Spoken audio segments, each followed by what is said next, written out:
Hello and welcome, my dear friends. I'm Dr. Alicia, and I'm genuinely thrilled you're here with me today because we're about to explore an often overlooked issue that affects millions of adults over the age of 60, waking up multiple times during the night to use the bathroom. While many accept this as a normal part of aging, the truth is far more empowering. This isn't just a harmless inconvenience, it disrupts your sleep, drains your energy, and quietly chips away at your quality of life. But what if I told you that there are 5 everyday habits seemingly harmless that may be behind this issue? And that once you identify and address them, you could restore the peaceful, uninterrupted sleep your body craves. You see, studies reveal that up to 78% of older adults unknowingly do at least one thing before bed that triggers nighttime urination, or what's medically known as nocturia, and that's what we're here to fix simply, naturally, and for good. Let's face it, being constantly interrupted during sleep leaves you feeling groggy, irritable, and less able to engage with the activities and people you love. Many individuals, out of frustration, start reducing their fluid intake altogether or begin avoiding social activities due to fear of sleepless nights. The good news: you don't need medications, expensive gadgets, or drastic measures. What you need is an awareness of 5 hidden triggers, and the changes are so simple, you'll wonder why no one told you sooner. Let's begin with the first habit: consuming liquids within the 3 hours before bed. It might sound obvious, but the issue isn't just water. Many people restrict plain water, yet continue drinking teas, juices, or soups, and eating fruits like watermelon or melanol, rich in hidden fluids. Even certain medications come with liquid content. When you consume these fluids close to bedtime, your kidneys remain active at night, processing these liquids when they should be slowing down. That's what happened to Margaret, a 72-year-old woman from Arizona who woke up 5 times a night despite trying everything from reducing her water intake to considering surgery. She had no idea that her evening chamomile tea and bowl of soup were the culprits. Once she implemented a liquid curfew 3 hours before her 9 p.m. bedtime, meaning no drinks, no watery fruits, no soups after 6 p.m. Her nighttime bathroom visits dropped to just once within 2 weeks. The impact was profound. Why? Because your body, when not overloaded with fluids late in the day, naturally increases production of vasopressin, a hormone that reduces urine output at night. With more vasopressin, your bladder fills slower, your sleep deepens, and your mornings feel rejuvenating. For those on medications that cause thirst or for individuals with diabetes, hydration should be front-loaded earlier in the day, and any changes should be discussed with a physician. Moving on to the second habit: dining too late and including diuretic foods in your evening meals. Did you know that even healthy foods like tomatoes, cucumbers, celery, asparagus, green tea, and chocolate can act as natural diuretics? These foods stimulate your kidneys to produce more urine, unfortunately, right when your body should be resting. Robert, a 68-year-old retiree from Florida, used to have dinner at 8:30 p.m. with late-night snacks around 9:30 p.m.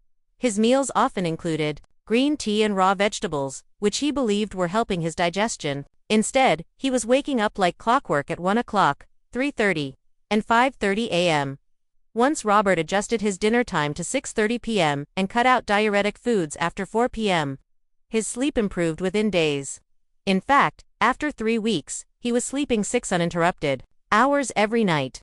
This simple shift reduced not just nocturia but also his acid reflux and morning puffiness. To follow Robert's lead, make it a habit to eat dinner at least 4 hours before bedtime, ideally between 5:30 and 6:30 p.m.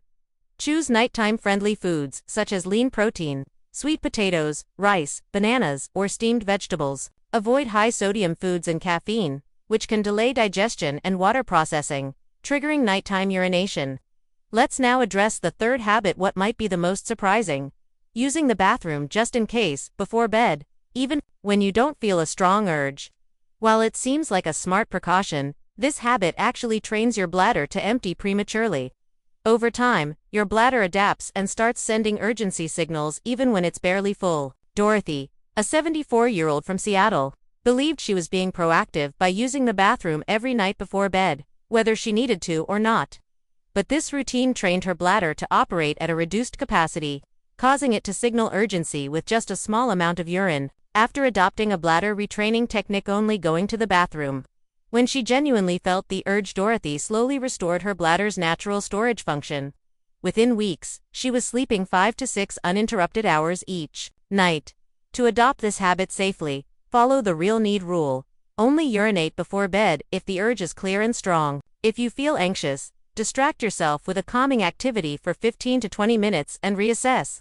For those with mobility challenges, having a bedside commode for emergencies is wise, but avoid using it unless truly necessary. The fourth habit that contributes to nocturia is one you probably never thought about: your sleep position and pillow setup.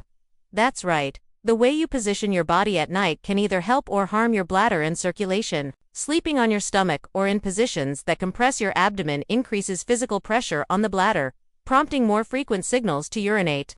Additionally, poorly positioned pillows can reduce blood flow, causing fluid retention in your legs during the day that later redistributes into the bloodstream at night, overloading the kidneys and increasing urine production. Frank, a 71-year-old veteran from Colorado, had always slept on his stomach. He had no idea his sleeping position was sabotaging his nights. After switching to a side sleeping position with a medium firm pillow between his knees and adjusting his neck pillow for proper spinal alignment, Frank experienced dramatic improvements. Within 2 weeks, his bathroom visits dropped to just once per night. By a month, he often slept the whole night through. If you want to see similar benefits, try sleeping on your left side, which enhances circulation and digestion. Use a supportive pillow between your knees to align your spine and reduce pressure on your hips and lower back. Your head pillows should keep your neck neutral, not too high or low. For those with arthritis or joint discomfort, consider ergonomic cushions or gradual transitions using body pillows to ease into the new position.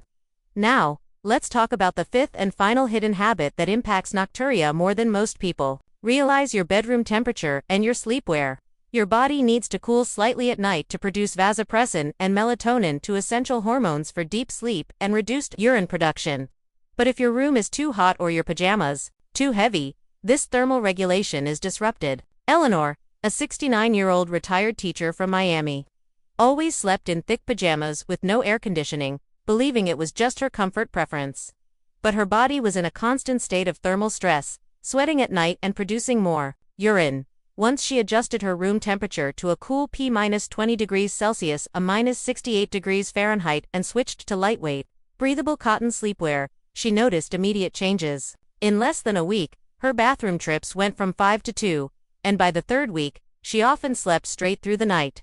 The benefits of temperature optimization extend far beyond bladder control. They include deeper REM sleep, better blood pressure regulation, fewer hot flashes, and decreased snoring. To replicate Eleanor's success, maintain a cool room temperature using a fan, air conditioner, or by opening windows if the climate allows.